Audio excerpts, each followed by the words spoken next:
No, I still can't hear you.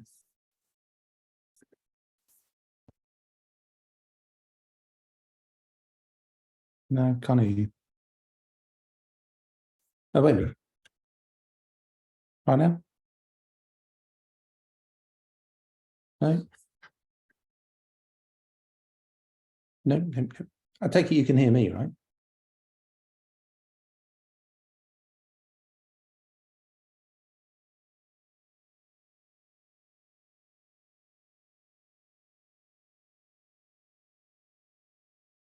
Okay.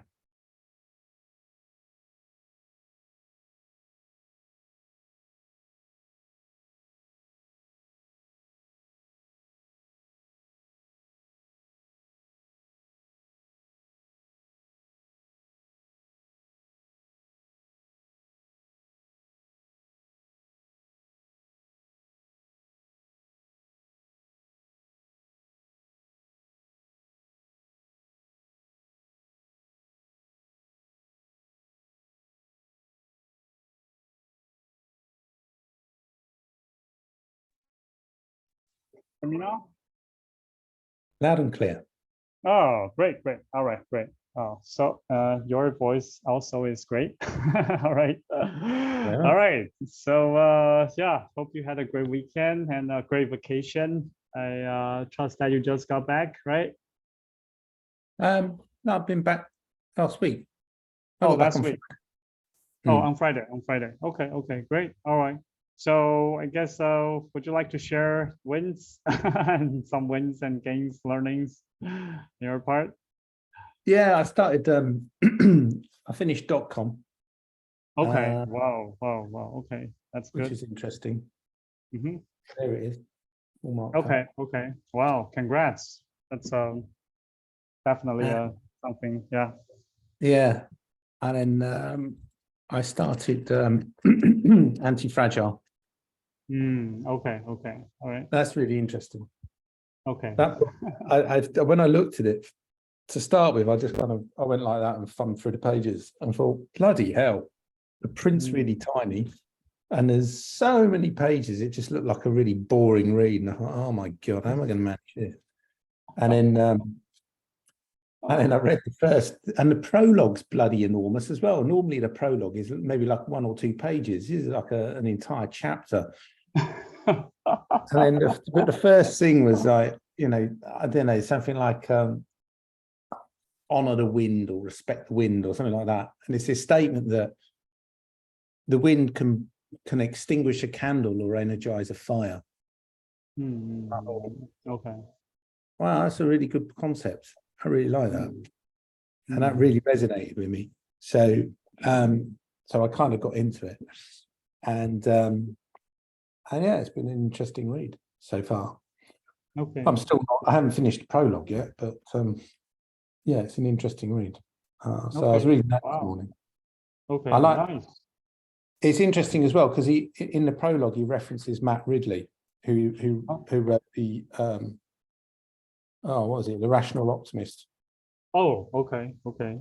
And in a good way, he slams a lot of academics, which is which I like as well, because having done a master's whilst I was working and having been through higher education, I'm of the opinion that academics, there's a saying in England, I don't know if you have it in Taiwan, but it says teachers, was it those that can do, those that can't teach? And I actually think that's quite, when I first heard that back in 1999, I thought, wow, that's really harsh.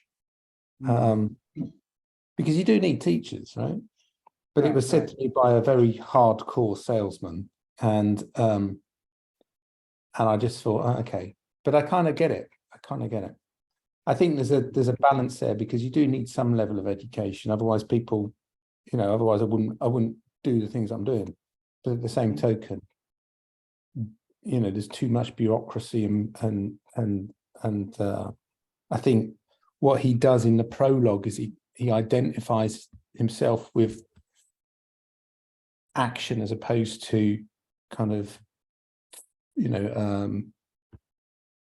thinking about it too much and talking about thinking about it and the bureaucracy of stuff. So it's quite interesting, really. Okay. Wow. Okay. All right. Thanks. Thanks for sharing that. Just curious, what's your takeaway from ClickFunnels as well? But just a quick feedback on that. I think, teachers are tremendously important, but they come in all sizes and forms, not necessarily formal education, or institutionalized teachers. I mean, Dan Sullivan, Dr. Ben Hardy, they're definitely teachers, right? I mean, in the broader sense of the word, right? Coaches as well. So I think teachers as a, I guess, as a scale or as a function is tremendously valuable and important. However, I think you're referring to the institutionalized teachers, okay, in the higher education professors and, I guess, in a school system. Then, and I think that's I mean, quite agree. Yes, I've been there myself as well. I mean, it's a different story. Yeah. And those that can do. I'm sorry? Those that can do. Those that can't teach. You reference Ben Hardy and Dan Sullivan, right? They're both doing because they can. And if anything, I have greater admiration for Ben Hardy now than I did before, because he's shut down a major revenue stream, to go ahead and fulfill, his kind of, he's doing what he's saying. Yes. The higher purpose. Anyway, yes. Yeah. Forgive me, I interrupted. No. I mean, yes. So yeah, I agree in the sense that institutionalized teacher, I mean, I think we all see it's broken, right? It's broken somehow. But I think, teacher as a scale or as a function, that is still tremendously valuable. Yeah.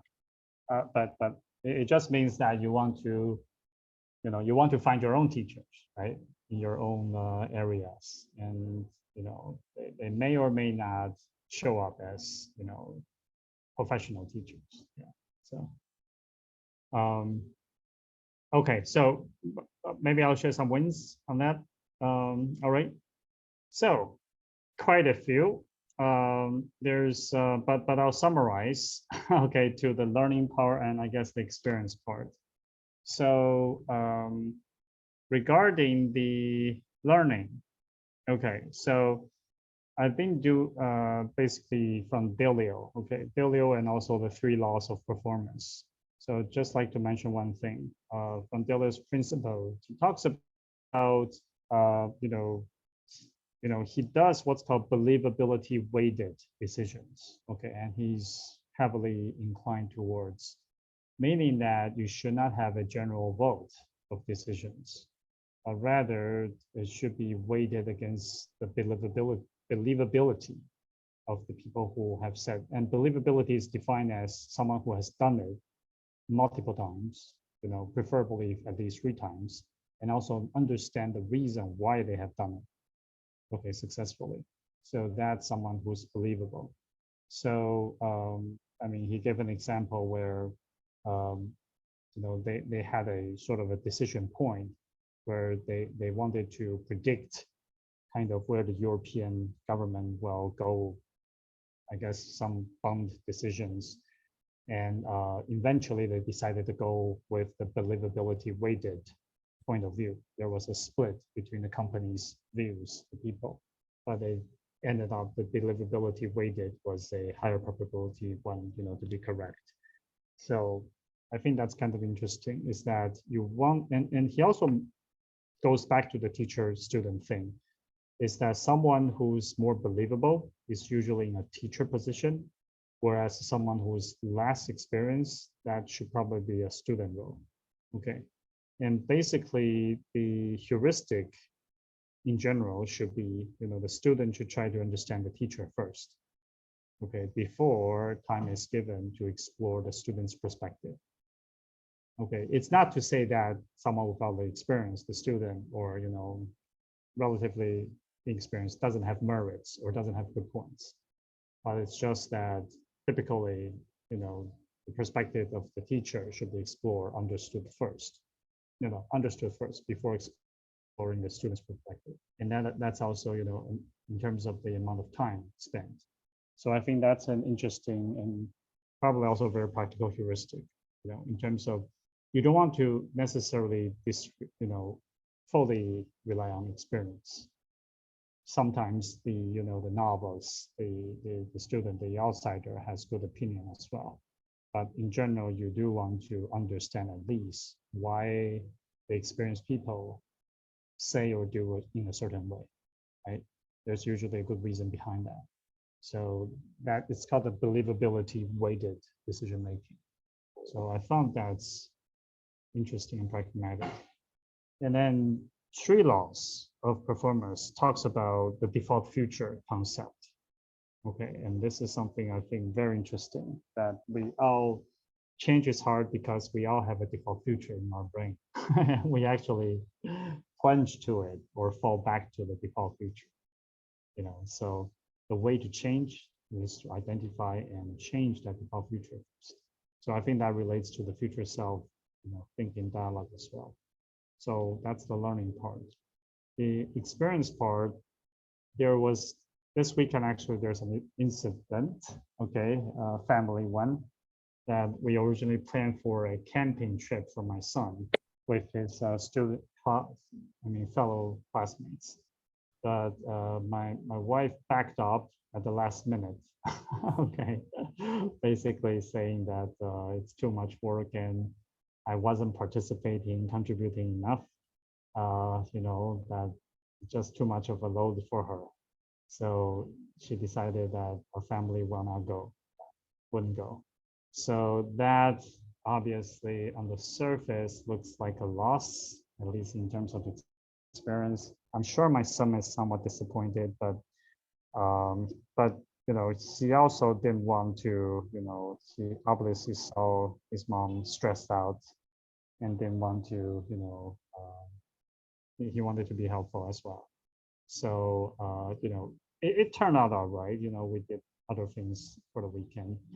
But I think it showed to me tremendously that, how differences in viewpoints, even in values, if left unaddressed, could blow up.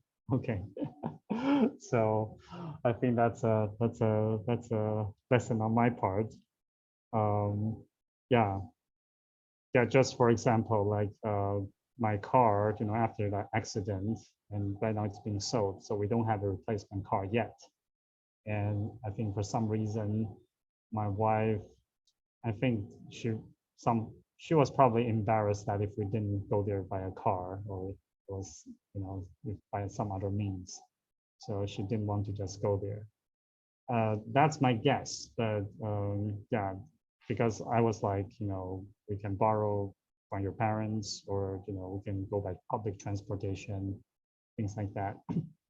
Okay, but yeah, so that's, I think, just that understanding the difference in values and approach, it's super important. And the second thing was Ascender, the course has completed, okay, as you probably know. And I think that was actually quite, I think that was a fulfilling experience on my part, that right now there's course recorded over 2 months, 8 modules that can start to repeat now. And there's a plan to launch the second round at the end of this month.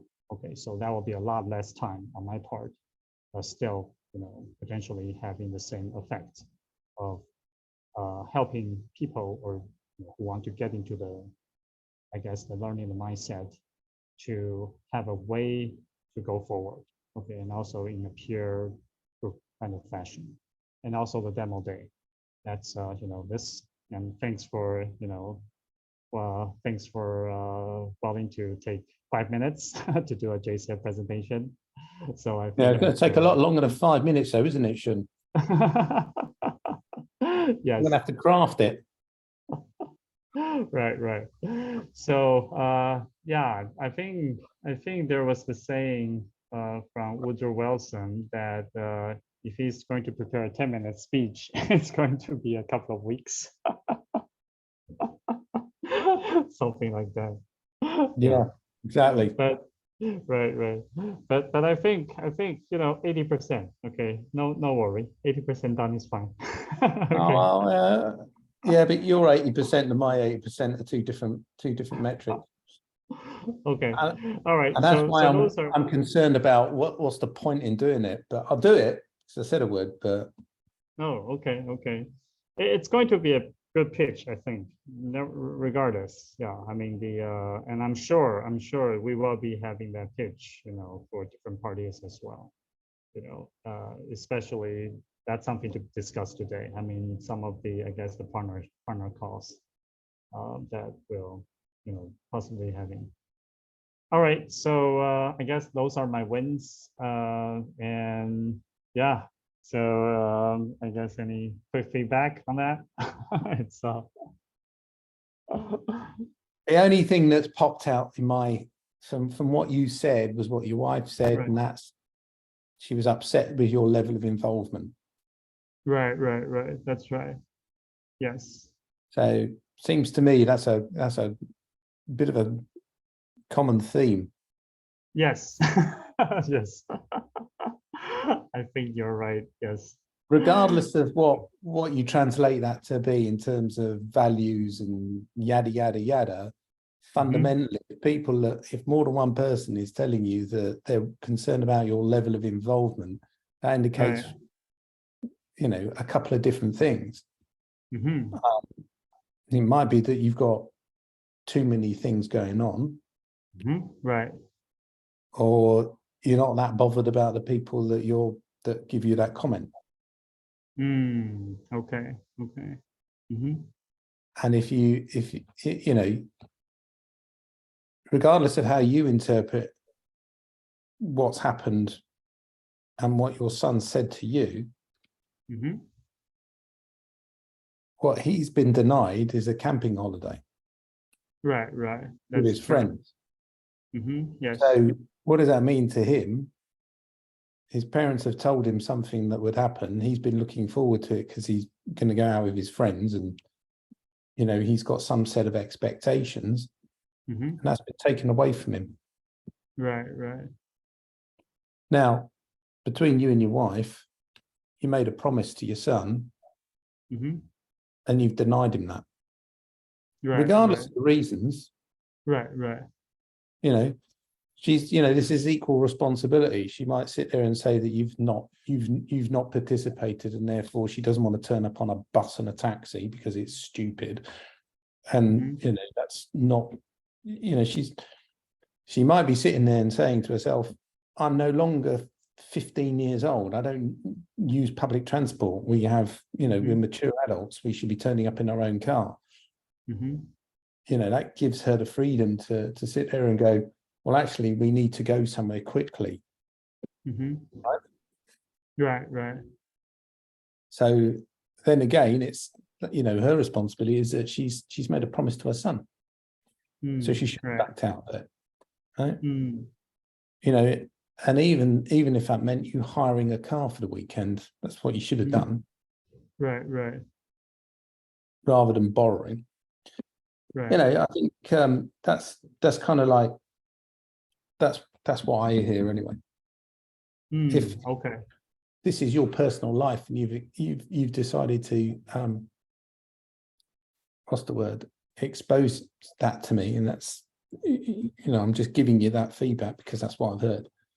Wow. Thanks so much. Yes, I fully agree Not with really you. my place to say these things, though, to be honest with you. It's not really my place. But if you put it up there, I will say it. Yeah. And I apologize if that's too much. No. I appreciate it fully. Yes. I think you absolutely, I mean, that's actually, I did want to commit to, my son's trip. actually, it goes well. Probably not good to jump to the too much of the detail. Suffice to say that you know, I was, you know, I was ready to go. Okay, however it's going to take, you know, even if it's just my son, you know, but turn out if I continue to do that, probably will look bad on my wife's part. So didn't want to make her look embarrassed. So there were other considerations there, but you're right. I mean, regardless of I think the reason, I think it's something we probably should, you know, have a conversation about. Yes, yeah. It's Well, I mean, I remember this, right? And I still remember this. Mine was brought up in my family. One of the main things that I was taught when I was younger is not to backbite. Not I to what? remember this, backbite. Backbite. Okay. When you talk about other people's faults when they're not there in a critical manner that that removes their dignity, if you like. Oh, I hate that guy because, you know, they're always this, they're always that. Oh, if you're always talking about other people in that derogatory manner when they're not there, that's backbiting. Made worse when you walk up to somebody, the same person, and go, "Hey, mate, how you doing? It's such. I'm so glad to see you." Right? Ah, I see. Okay. Now, I think there's a subtle difference between that and then being analytical about whether or not you want to work with somebody because whether or not you trust them or not, right? Okay, right. But again, so anyway, so I remember sitting in a cinema waiting for the film to start. My mum and my sister are talking, right? And I was what, maybe 10 years old, if that. And they're talking about this person, and my mum's going, "Oh, I do hate that guy. He's so rude." Da da da da da da. And I turned around to my mum and said, "Mum, you're not backbiting." She went, "Yes, Michael, I am. Well done. But it's different when Mum does it." Now, the point that taught me a couple of different things, right? Okay. One of those was, as we get older, you know, if you tell a child something, the child believes it's black and white. Right. It's a binary world that children live in. Right. And what that taught me then, or began to teach me, was that as you get older, as an adult, you can rationalize, and you no longer live in a black or white world, you live in a gray world, depending on what you want to rationalize. Right. So, you know, that's one thing. It also taught me that you can always bend the rules. And I think what, you know, the challenge there is that every parent, if a parent sits there and says, "I will do this," if the parent doesn't do it, then the child understands, he is taught. What is the implication of that lesson to the child? Regardless of what the child sits there and rationalizes with, when you try and break it down with them, fundamentally, they're being taught something through your actions. Very true. Very true. Right. And if that is, you know what, you can make a promise and it doesn't matter. That's what's being taught. Right. I just think it's really difficult, and I don't think people really appreciate it. And I think that has a massive impact on people's lives. It does. It does. Yes. I don't, you know, I don't criticize my mum and dad because they gave me life and they taught me a lot of really wonderful things. But if I'm learning from them, then I have to sit there and, you know, accept those things that I now rationally think are, you know, incorrect. And in the same token, the hardest thing to do is put a mirror in front of myself and ask myself the same questions. What have I done wrong? You know, that's the hardest thing. Yes. But anyway. Wow. So, thanks. I think I really appreciate this discussion and feedback. Yes, honestly, because I do believe how, as Ben said, how you do anything is how you do everything.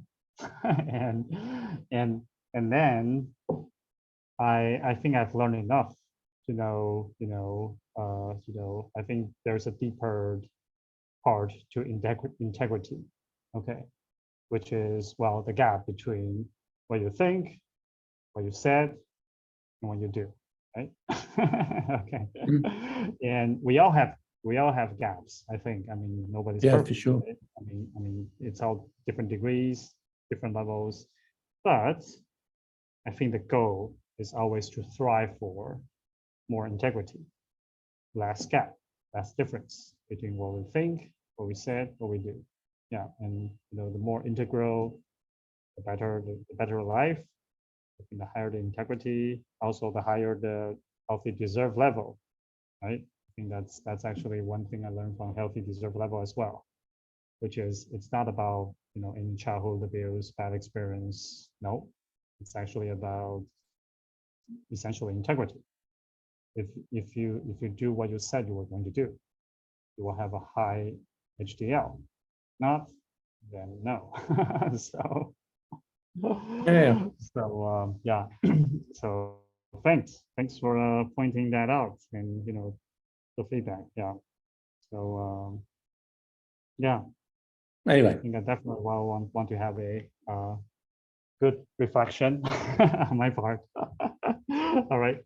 So any I guess any topics you of importance you'd like to discuss today? well, I think we haven't demonstrated free hags to the team. Live, We not recorded, but not completely yet. Okay.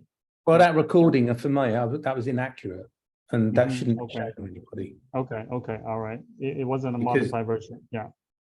Well, I mean, it was just inaccurate. That was an internal thing. That wasn't one for publication, as far as I'm concerned. Okay. So there's that.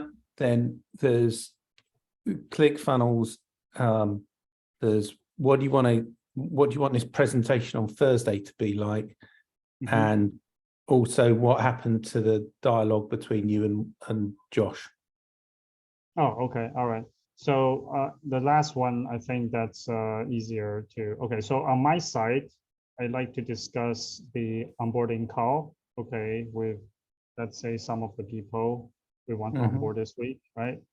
And then also Ben talk about he's already planning for his new book's launch next May, and that gave me the idea we might want to start to plan for what's going to happen for Collision 24 if we are going to be there again, right?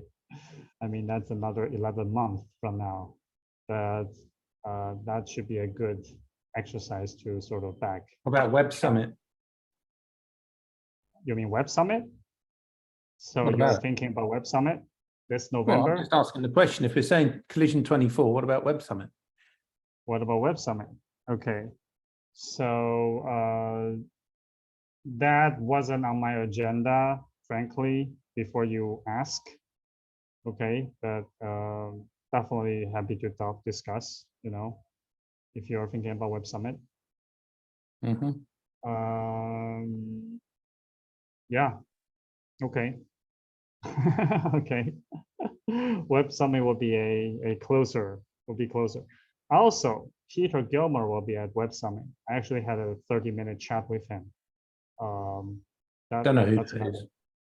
Okay, the formal executive director of Web Summit, the founder of Planet Tech, and who just left Web Summit earlier this year to start to be freelance, and he's doing Planet stuff fully now.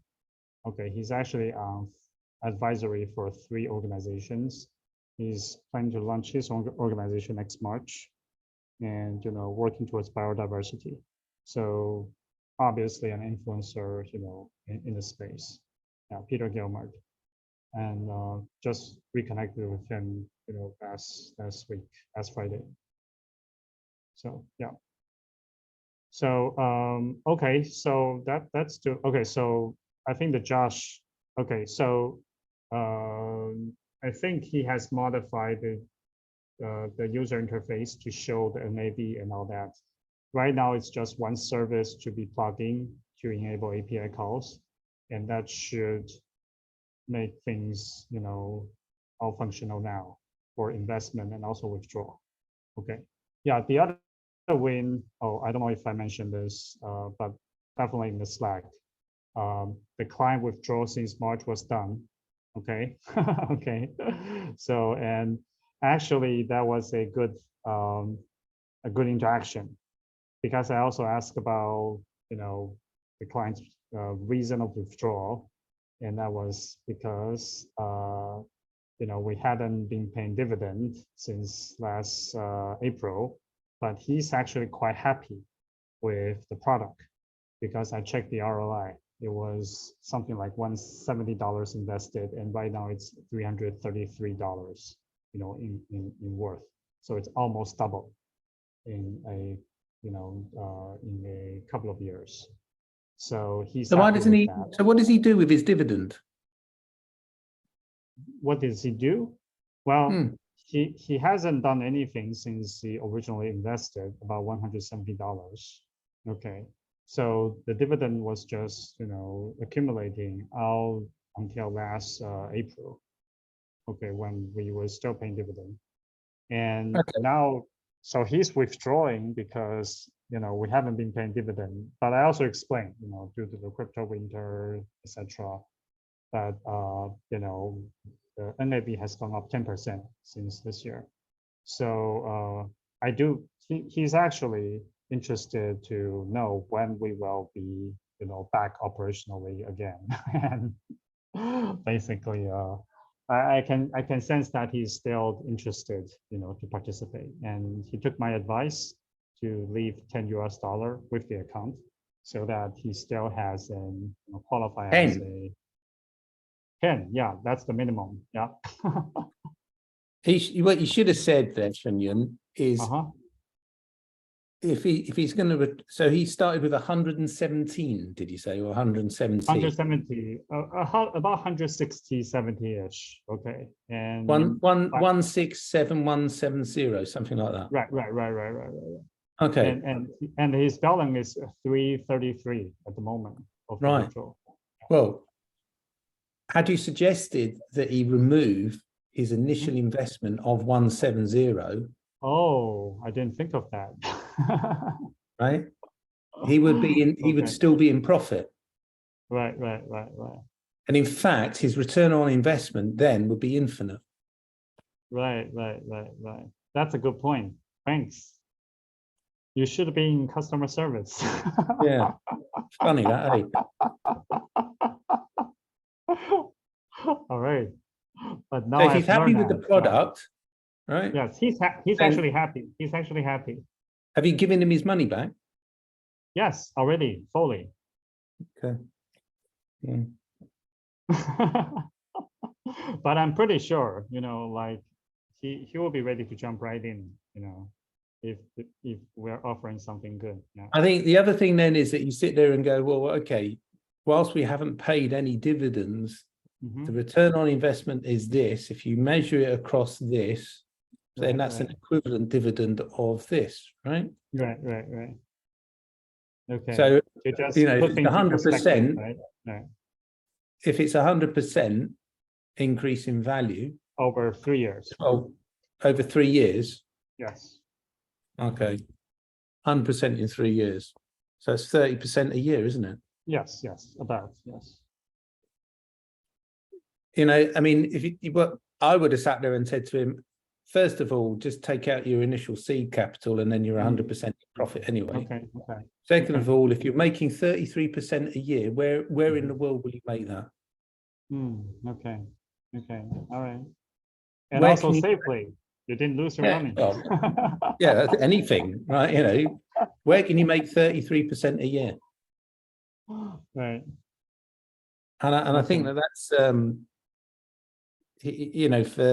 him to sit there and think about it like that, then he's got it's a different argument, right? Because Yes. if he's taking his money out, he's not making 33%.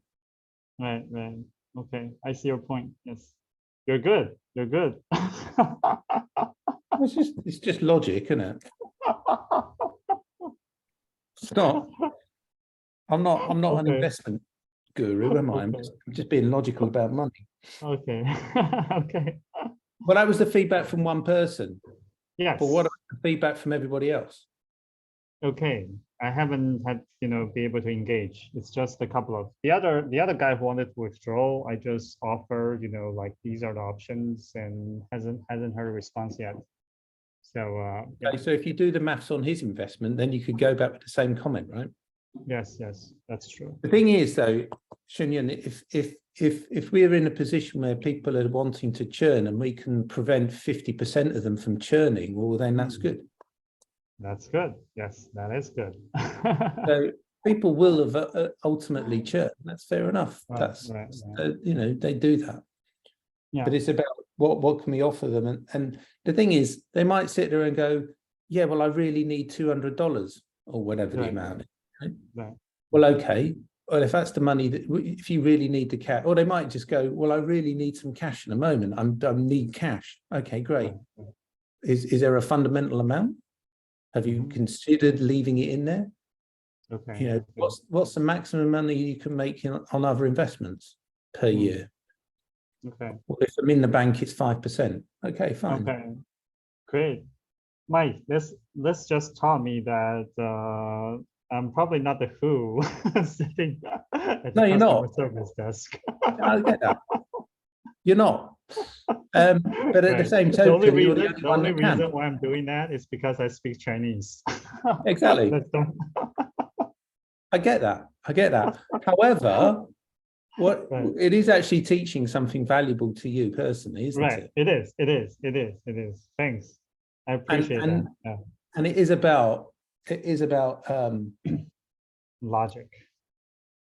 Yeah, no, I mean, it's about understanding the customer and understanding the nature of what it is that we're doing. And I genuinely think, that if you're sitting there saying YC Combinator are telling you that you've got to talk to your customers, then you need to talk to your customers. Right. I talk to our customers all the time. Oh, okay. So I know generally what they want. Oh, okay. All And right. some, I say that, I mean, not all of them want to talk to me all the time, but, for the really important ones, I talk to them regularly. Okay. And for the really, really important ones, I take them to lunch. Okay. That doesn't change the world over in any form of business. Okay. So anyway, I think getting feedback from all of your customers is really important. Okay. And I think that is vital that you do reach out to them. Right.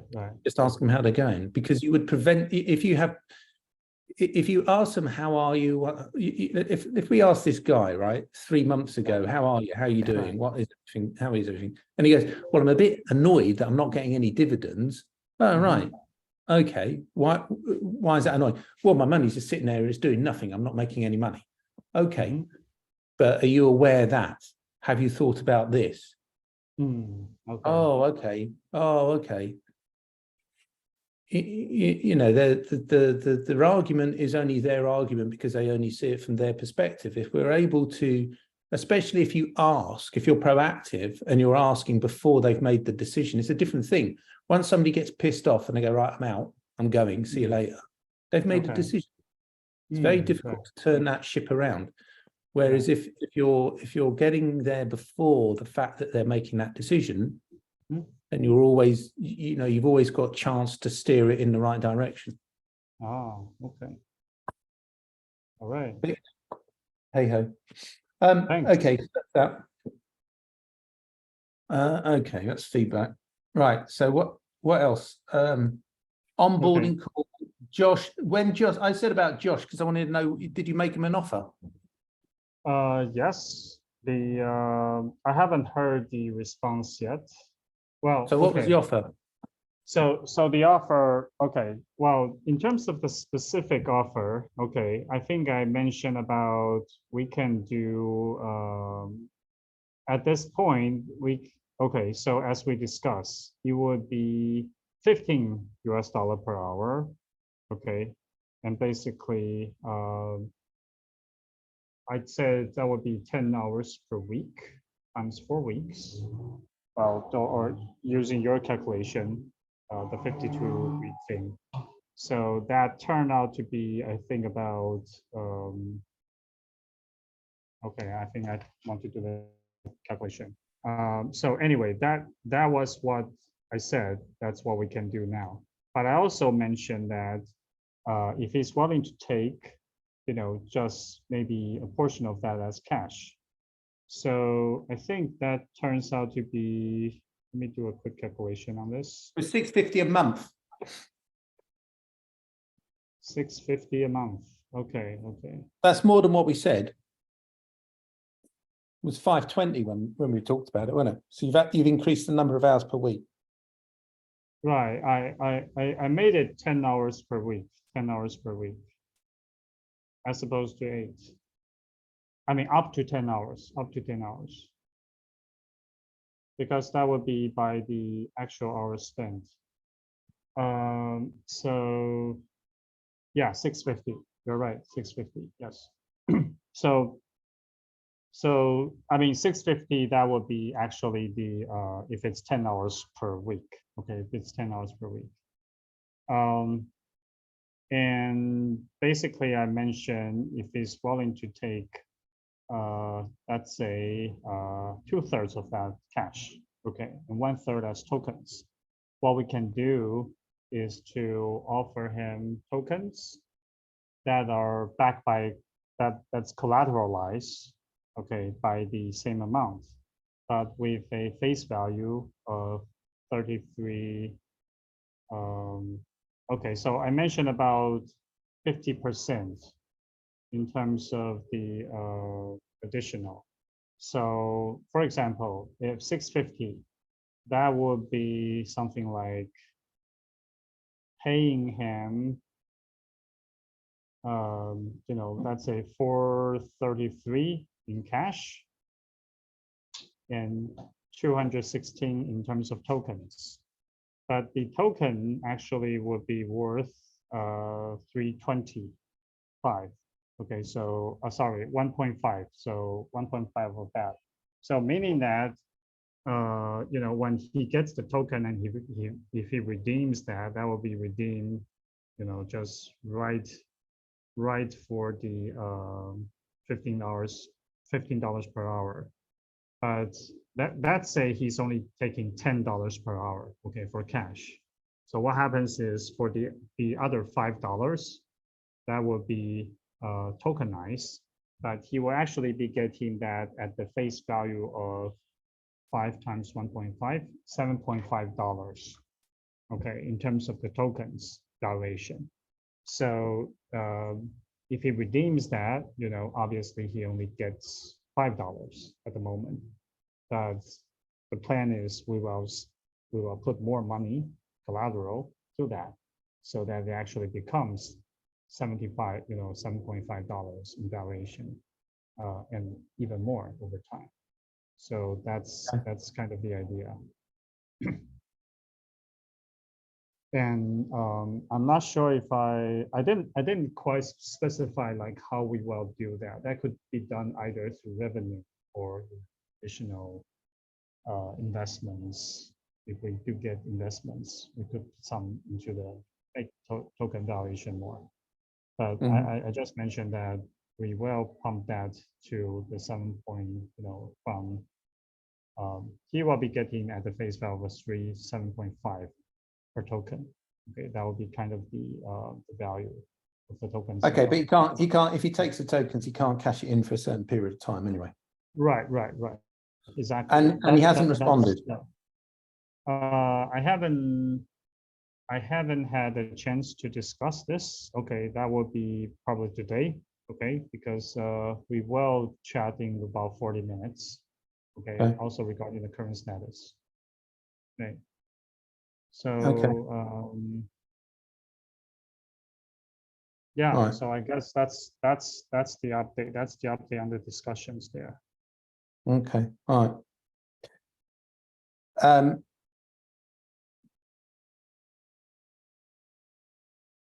Yeah, I don't know.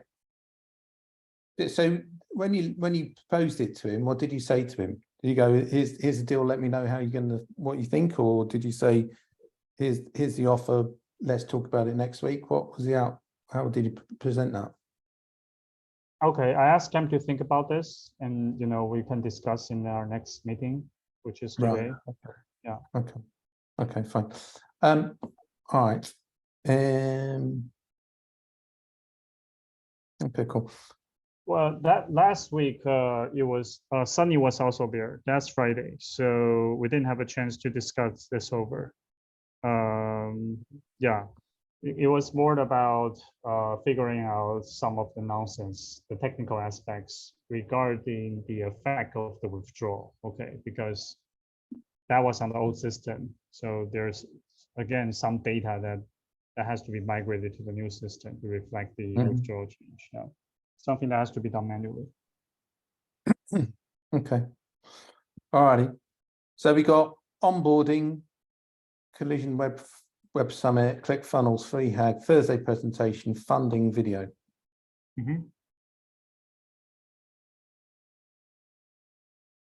Which one do you want to do first? So, okay, onboarding. I think that's still the yeah. Okay. Because I recall that's what we are expecting to do this week, right? And the system, should be ready now. I mean, with the USDT investment.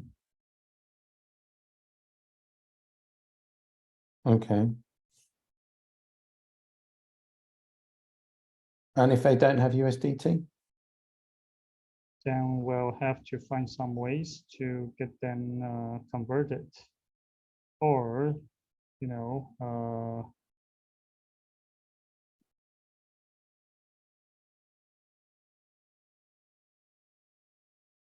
I mean, one way to do that would be for us to handle that for a client. That's what happened for the Taiwanese, I think, clients. That's what we did for a service fee. That's something we can do as well. But I like to know what do you think, because that's an operation.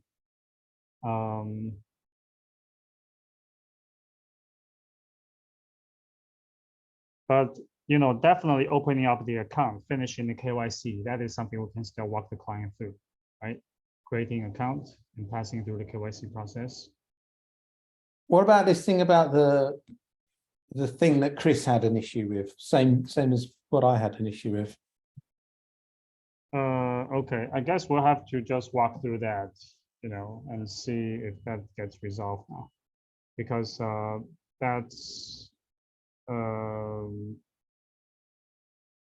Was anybody looked at it? The account already exists issue, right? Yeah. Okay. Okay.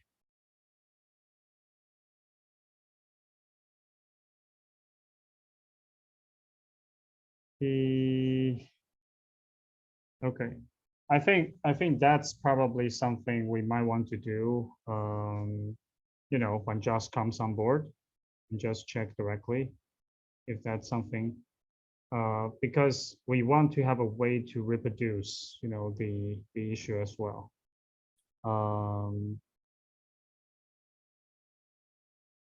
Okay. I mean, so, what do you mean okay. reproduce the issue?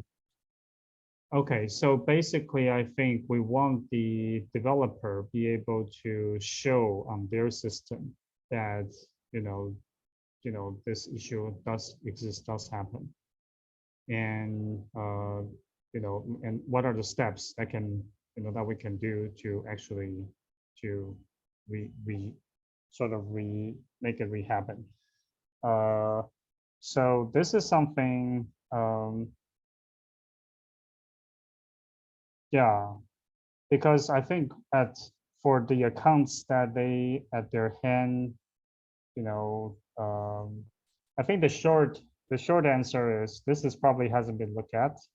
because on their accounts, we have to get into a account that they can reproduce, you know, this. So for example, like your account, can you, I guess, can you show that now? Like how you would go about and like to have that issue reproduce? Like what are the exact steps if you log in with your account? Oh, a second then.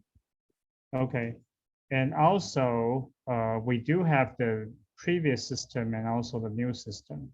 Okay, so I think might also be worthwhile to check to see if this is something that happens on both, or maybe just on one of them. And if you can share your screen, that'd be great. Yeah, I'm just trying to find. I don't know where the Okay, hold on a second. What was it? App dot JCF.world, yes. world. But it's not going to work. It shouldn't have any. Can you share your screen though?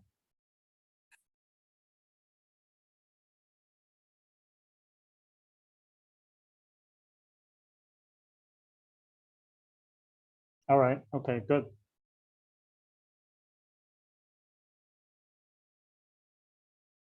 Yes, that's the login.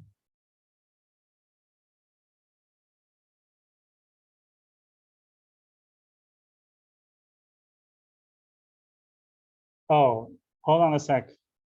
The error message says multiple, it has been temporarily disabled due to multiple failed login attempts. Resetting password. Okay, so try resetting password. Forgot password. Yes, put in your email,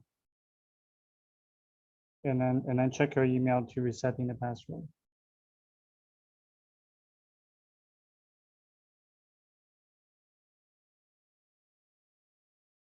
You can stop sharing screen if you like. If you like to, you know, reset it to something. Okay. But you want to stop? You want to stop screen sharing? It shouldn't be. Yeah. Set up a new password for now.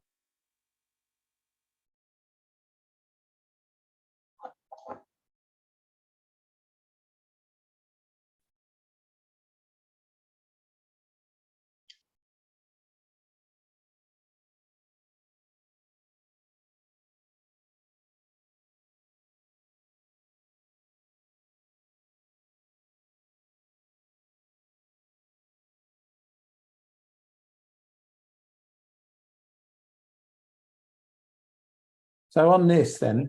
Okay, all right. So have you reset the password? Yeah, okay. yeah. Now try the new password. Yeah, on this, when you go to forgot password and you punch in an email address and you press submit, right, then you need to have a button on that page which sends you back to this login page. Ah, I see. Okay, so it doesn't at the moment. No.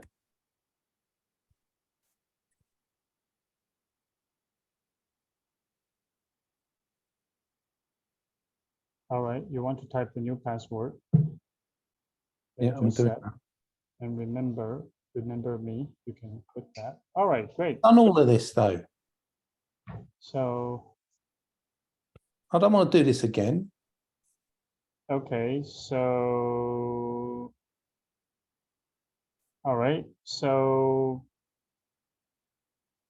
possibly, so you've okay, but did you do it with the app domain name, or was it with the previous? Yes. No, it's with this one.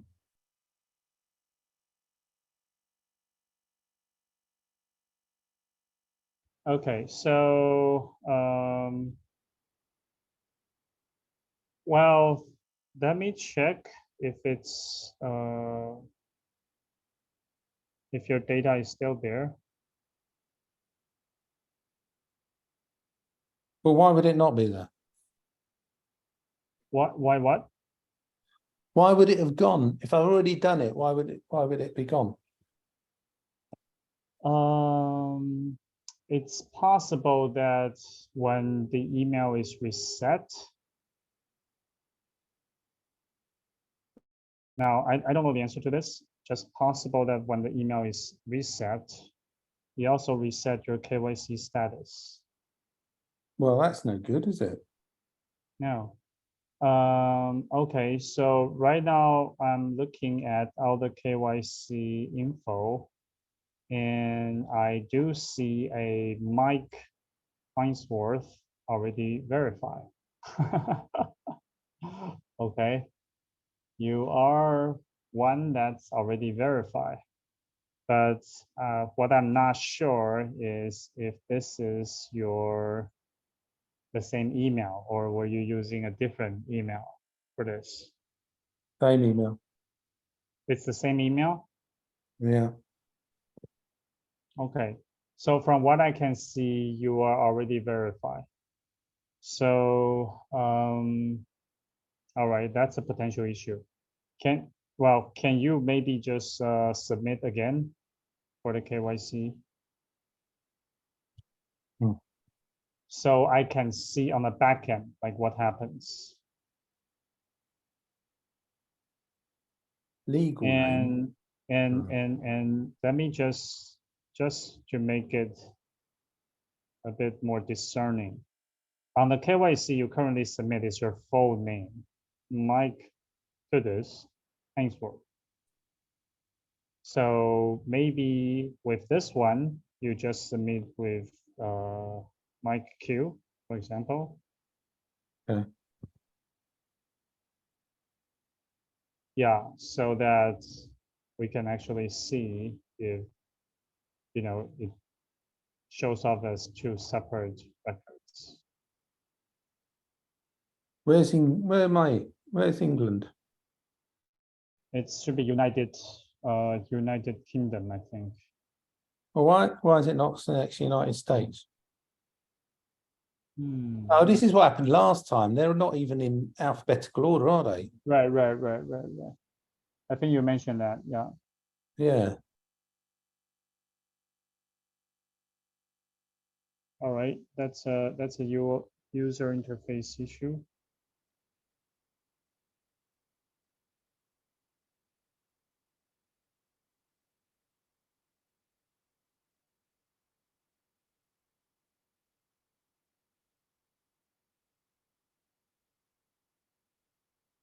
KYC country.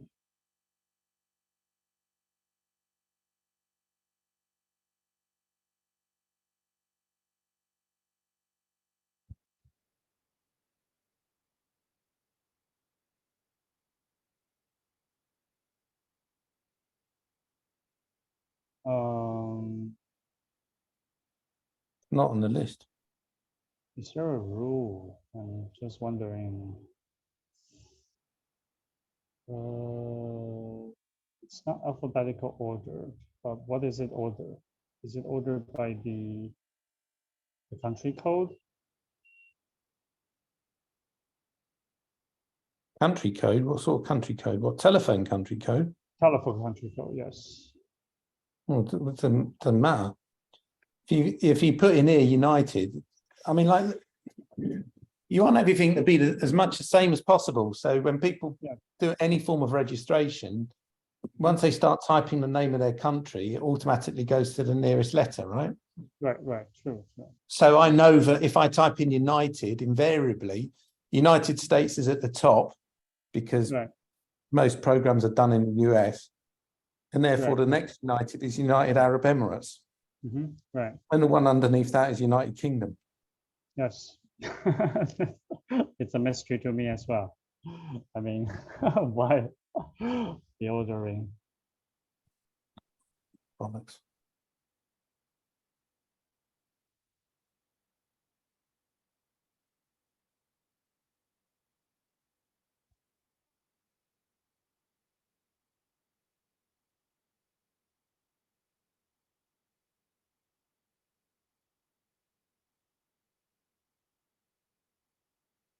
Hmm. Hmm.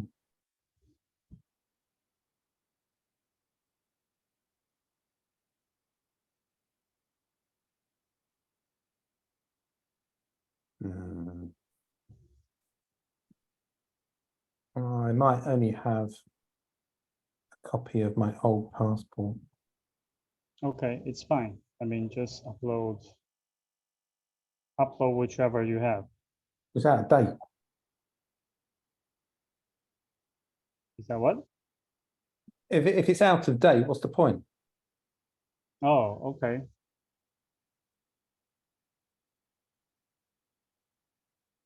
Just going to look for it. Might be on my telephone. Mhm.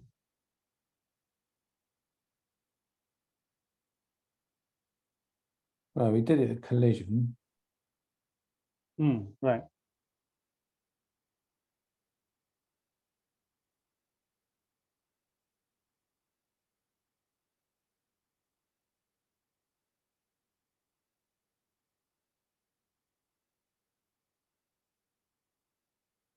No.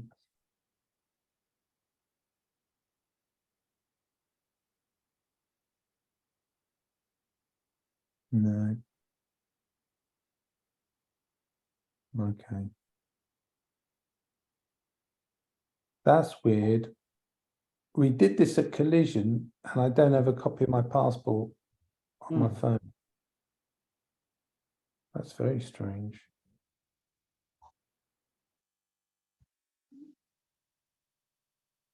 Okay, Mike. I mean, I think for our purpose now, maybe just upload whichever ID you have,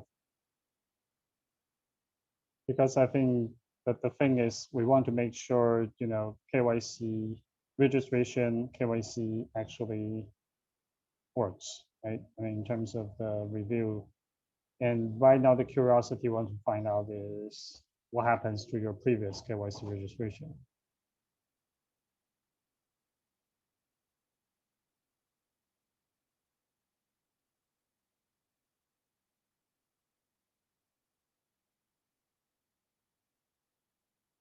Lucky I've got my driving license on me. Okay, sure, that works.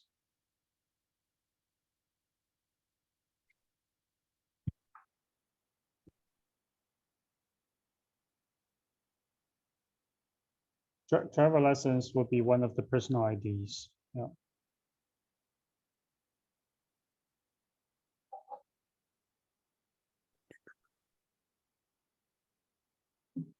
Come on, drop your job.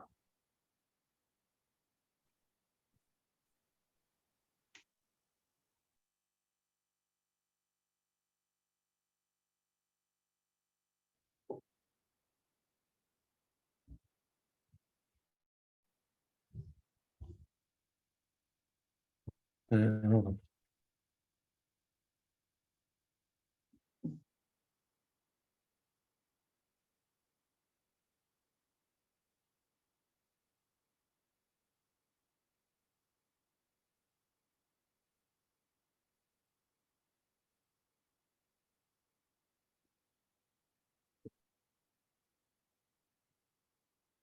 I don't know what bloody screen I'm sharing here because it should only be this one here.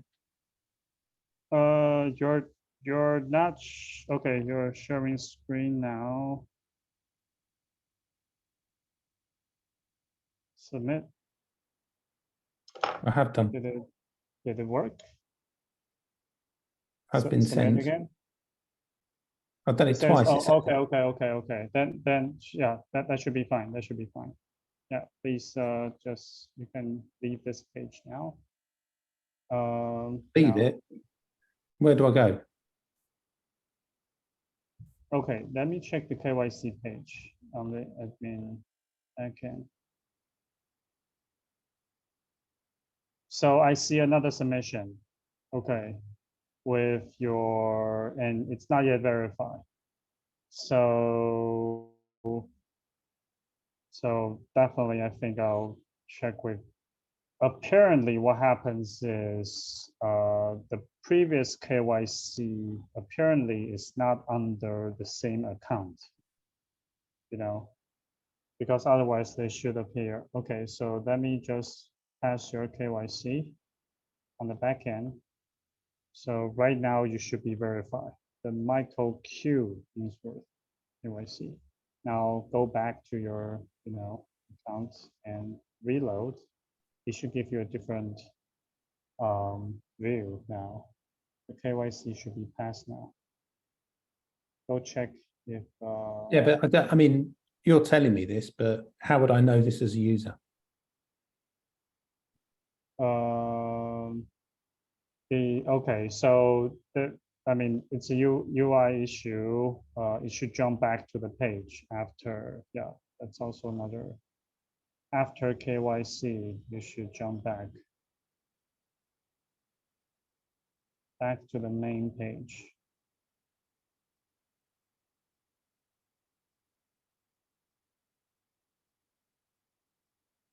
All right, so if you just reload,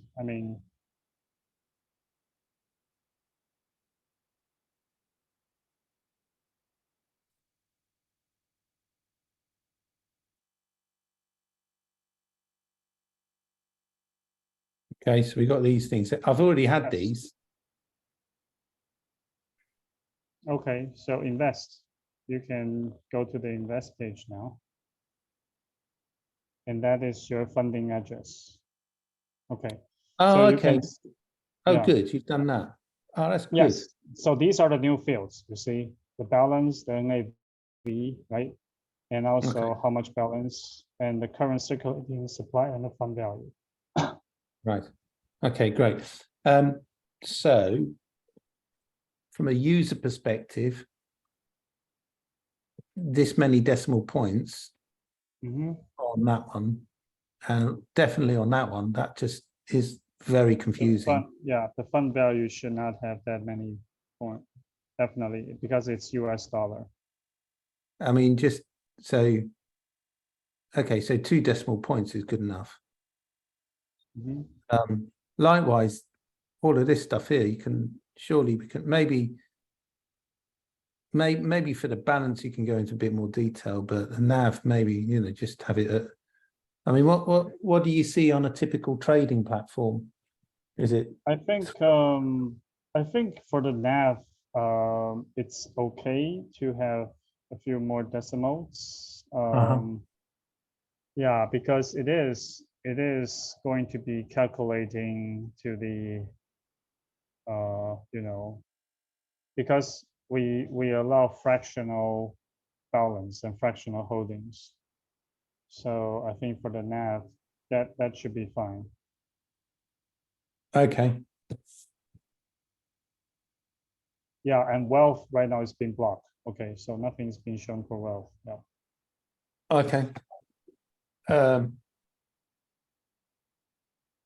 So what happens is, supposedly if we send USDT with the BSC chain to this address, then for any transfer above 10 US dollar, that will convert to JCF tokens. No, actually, let me backtrack. Right now, the system is designed that any amount, regardless of how much, will convert to JCF tokens. Okay, right now that's how it's been designed. Okay. Well, this doesn't. You say invest. What am I investing? Where am I investing? From a user perspective, this is just information. It's not action. Oh, right. Okay. If our whole point is that we make it accessible, this is not accessible. Right. So obviously, I mean, right now the investment mechanism is that you want to transfer USDT to that funding address or wallet. Okay, you know that, and you're telling me that. Right. But as a user, looking at this page, I haven't got a clue what I'm meant to do next. Right. So obviously the short fix is to get some instruction, right? Besides, some investment instruction. And then Okay, that I think on the previous on the old, I mean on the current system, there are a few instructions regarding sending what, and also like only BSC chain. That is something that's been described. But I was just thinking maybe another route is we might want to provide a link to a WhatsApp channel, right?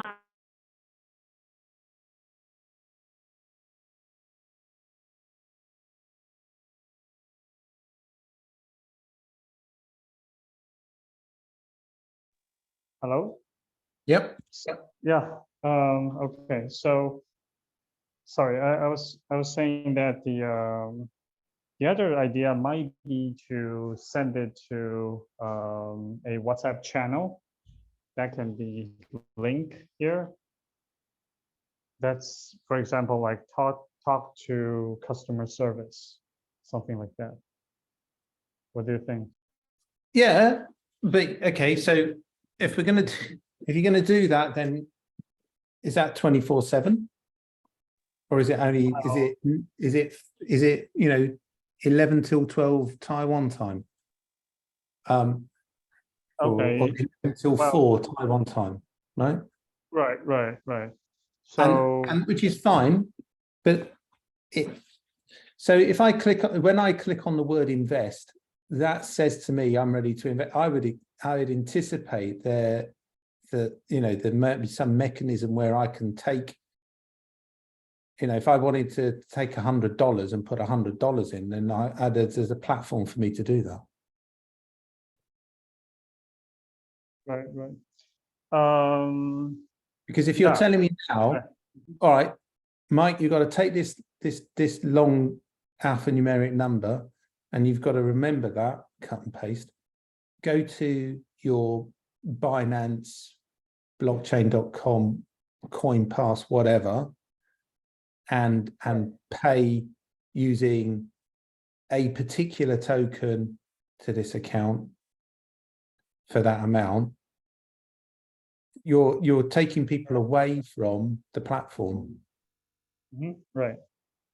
And straight away you're taking them to somewhere foreign that they perhaps don't know. Again, remember, we're talking about, we want people who don't necessarily understand this to be doing this.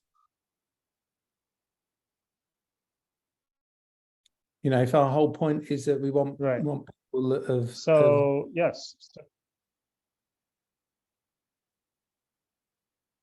Right.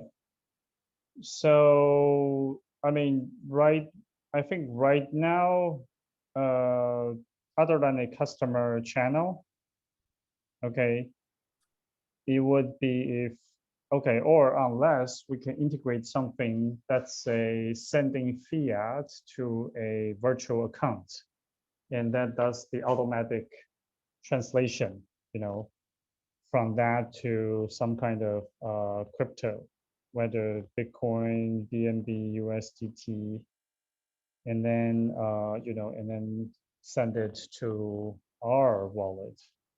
I think that is something we can definitely do. Okay, but again, that's additional engineering integration and also integrating with the service provider. So, I mean, that's something down the road.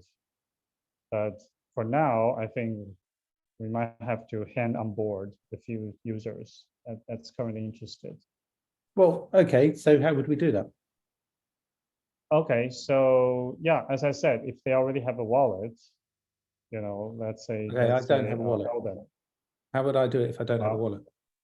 Okay, then we'll have to provide a bank account that they can send, transfer their money to.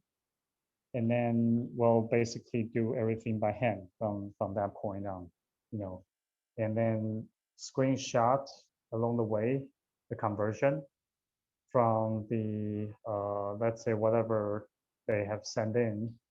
It could be US dollar, could be euro, could be British pounds. Okay, and then just use that to help them convert to USDT and then send it to this wallet.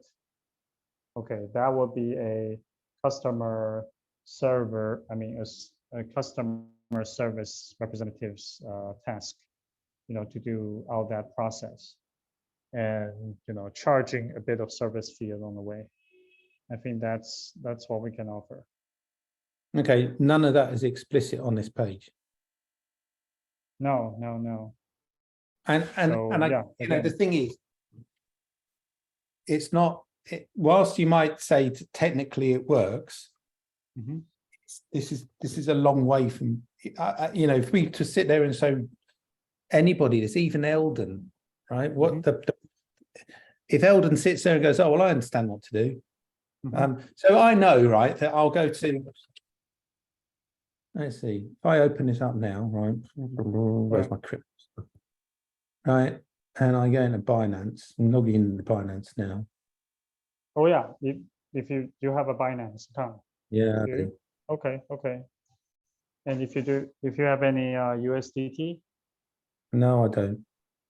Okay. Do you want to Okay. sign in with continue? Yeah, I do want to sign in. Just hurry up. Stupid. Right, so I've got a Binance account, right? So right. right, so there you go. There's a Binance account there. Now what do I do? Okay, so right now you have a I mean, okay. Oh, okay, okay. So you're showing your okay. So you log into your Binance account, and what you want to do is you want to get some USDT first.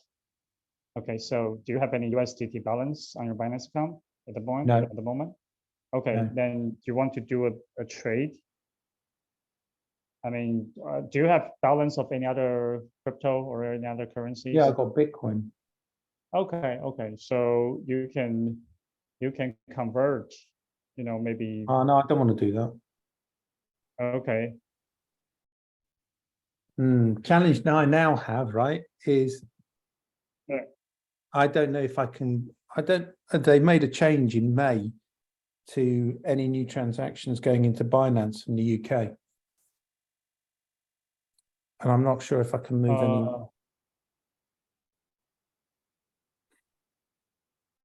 So you mean right now the change is what, since May?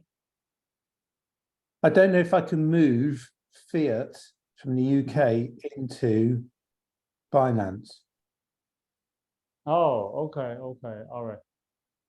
I'm asking, do you have any, I guess, balance that you can use now to convert that to USDT? Or Yeah, I do. I don't want to do that. That's a separate thing that I'm working on, and I don't want that to happen. Oh, okay. Then do you have any USDT that's on any other wallet or exchange? Or you No. can convert to USDT? No? Okay, so as far as Binance is concerned, I can't convert any money in. Okay, you mean from fiat to the okay. So okay, so I guess right now, okay, for you, okay, this is a good start case point. I think what we want to do now is well, either to get the integration of that to work, but again, that's going to take some time. Okay, the fastest. How much time is it going to take? How much time is it going to take? Well, that actually is up. I cannot evaluate that. That could be as quick as a few days. Okay, if the API is already fairly matured and all working, and it's just some API integration, that could maybe be less than a week work, or it could take maybe a couple of weeks potentially. Also, depending on what we want to do, after the integration process. For example, just give you some idea.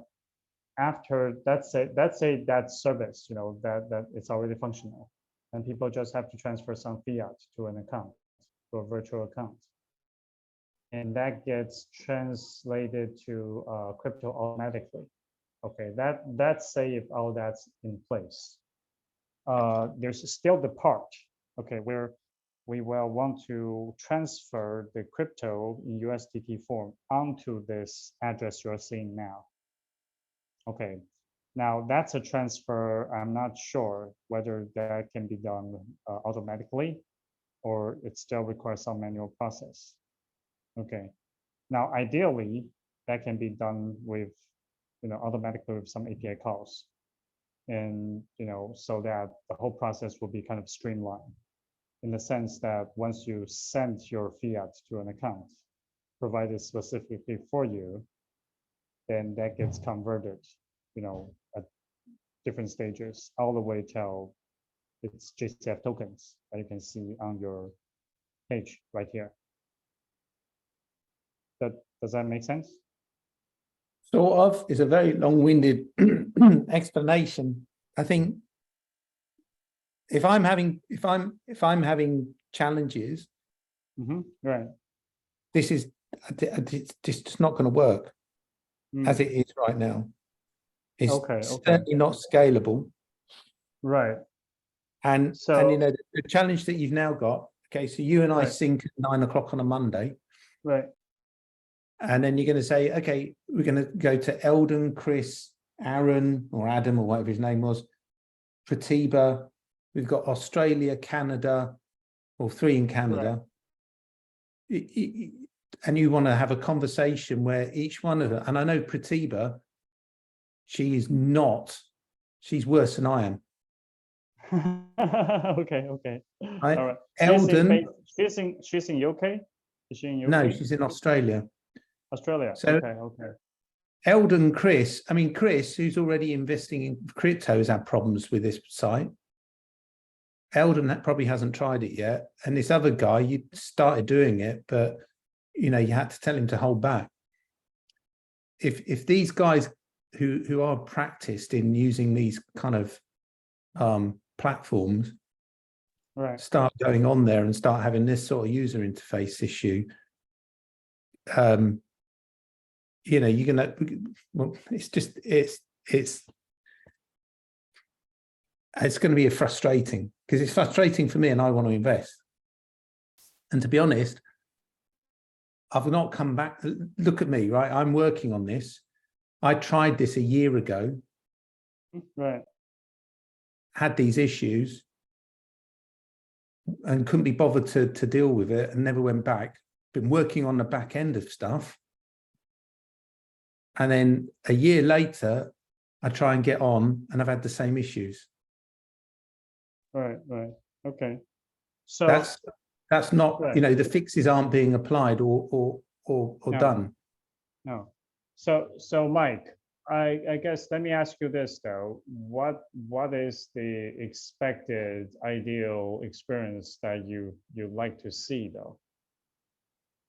There's no, okay, so there needs to be clarity, right? From a person who's going to make an investment, you're asking to trust you with their money. Right. Can you trust somebody who is not clear? Without clarity, we talk about transparency. Right. There's no, this doesn't tell us anything. So we need to have a how-to menu at least. Right. Okay. On some pages you would come on, you would log into the invest bit for the very first time.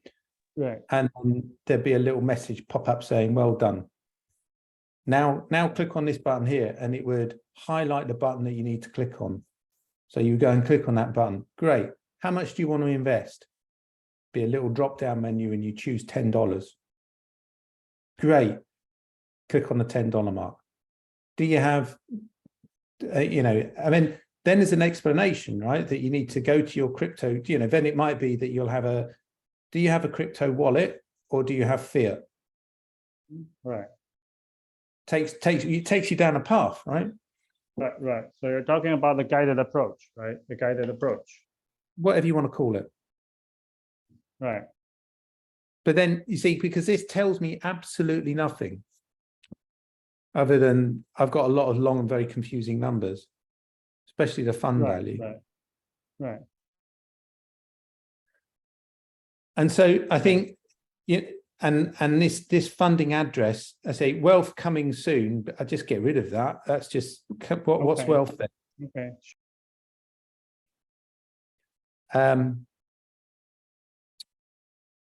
Yeah, I would certainly, I mean, the funding address, what do I do with that? As a user, this is not great. As an engineer that's designed it, you might very well understand what to do, but it's not fulfilling the promise. Right.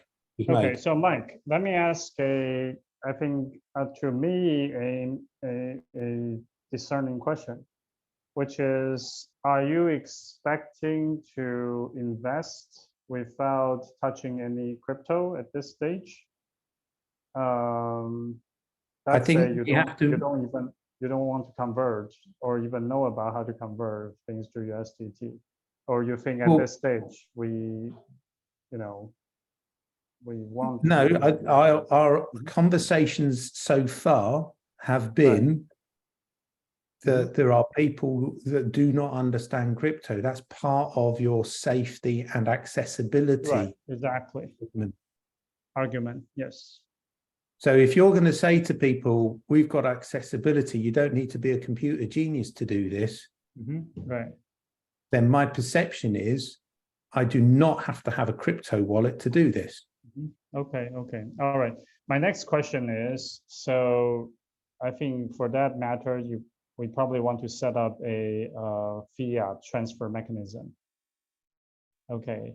That might relate it to, ideally, that should be in the same nation, right? I mean, let's say UK to UK, because I'm assuming sending anything international would be more of a hassle, right? Well, then, right, why? Okay, the reason I'm asking this is that probably mean that if that's the audience we want to onboard, then I think we want to set up a fiat account, for taking fiat, and then we'll do the conversion for our client for the time being. Okay, so you've got a client in Australia and you've got a UK bank account.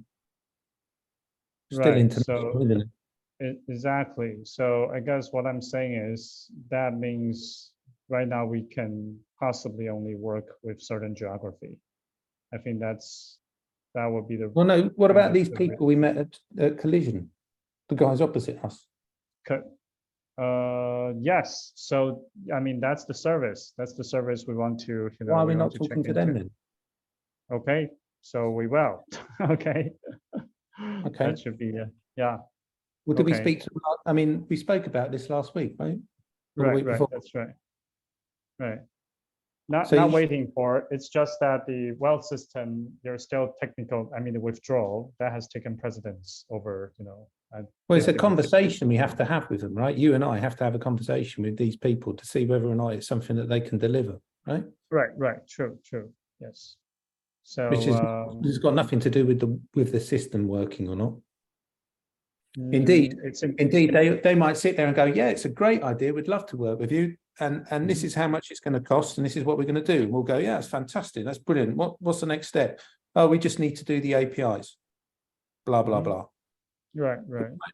It might be that we'll go, yeah, it'd be great to work with you, but you're so expensive. There's no point really. Okay. Maybe. Right. Yes. Okay. So, yeah. Okay. So I think Josh is here. All right. So, yeah. All right. So I think I'll probably, be on a tech sync now. And Mike, what? Hold on a second, sorry. Yeah. Okay. Can I just my case? Yeah. Sure. All right. Oh my goodness. Oh my goodness. You know what? I'm on the call now with our co-founder. Bear with me a second. Bear with me a second. The guy's ringing me up. We've scheduled a meeting today at 10:30, Shunyun, with one who are. Let me get this right. It's about converting fiat to crypto, right? That was the name. Yeah. It's about converting crypto. We're supposed to be on a Zoom call right now with this guy about how to convert fiat to crypto. Sure. So, yeah. So let's jump into that call. Okay. I'll meet you in that call. I think I sent it to the JCF calendar. Okay. All right. Which is probably why I didn't ping up on my machine whilst we've been talking. Okay. All right. If we kill this Zoom call that we're on now, and then I'll meet you on that call then, and then you can finish off with Josh. Yeah. Okay. Sure. All right. Cheers then. Bye bye. Yeah. Sorry, dude.